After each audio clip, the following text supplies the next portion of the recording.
La tour d'observation du général Mangin se situe au cœur de la forêt de Retz, qui est une forêt de 13 000 hectares.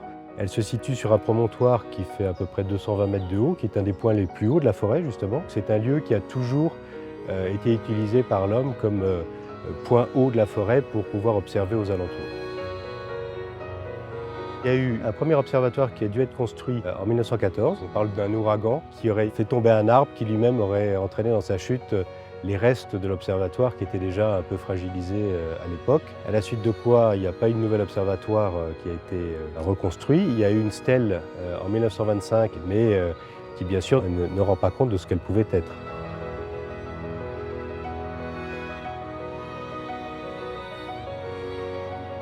On voulait également créer un équipement touristique un peu structurant qui fasse aussi découvrir la forêt et découvrir également le rôle de la forêt pendant cette guerre de 14, puisque la forêt a été protectrice du territoire.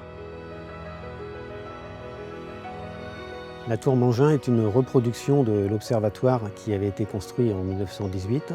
La tour historique est connue par deux documents. Le premier est une carte postale ancienne et le second, c'est un plan type qui était diffusé par le génie militaire pour les construire sur les champs de bataille. Notre projet s'est inspiré de ces deux documents pour en faire une synthèse et recréer des dessins qui soient en cohérence avec les deux sources qui étaient un petit peu divergentes.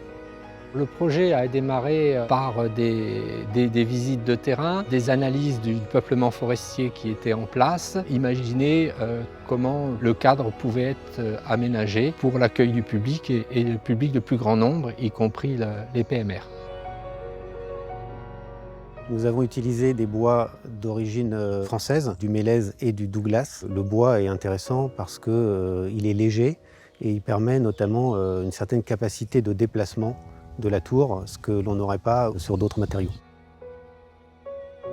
Ce site, c'est le premier site d'ampleur touristique en forêt de Retz, donc c'était très important pour nous parce que ça relie la forêt aux personnes, au territoire, à son histoire avec la Première Guerre mondiale. Le public qui vient ici est très divers. Il y a les gens qui viennent au titre justement de la mémoire, de la guerre de 14, et puis surtout beaucoup de randonneurs qui aiment la forêt et qui se disent bon, on va faire un petit détour pour découvrir la vue à partir de la tour. Et en fait, ce qu'on souhaitait à travers la scénographie qu'il y a dans cette tour, c'est qu'ils découvrent d'autres choses aussi. Les 4 premiers étages sont consacrés à la forêt, à l'environnement, à la faune, à la flore. Et les 4 derniers étages sont consacrés plutôt sur la thématique historique.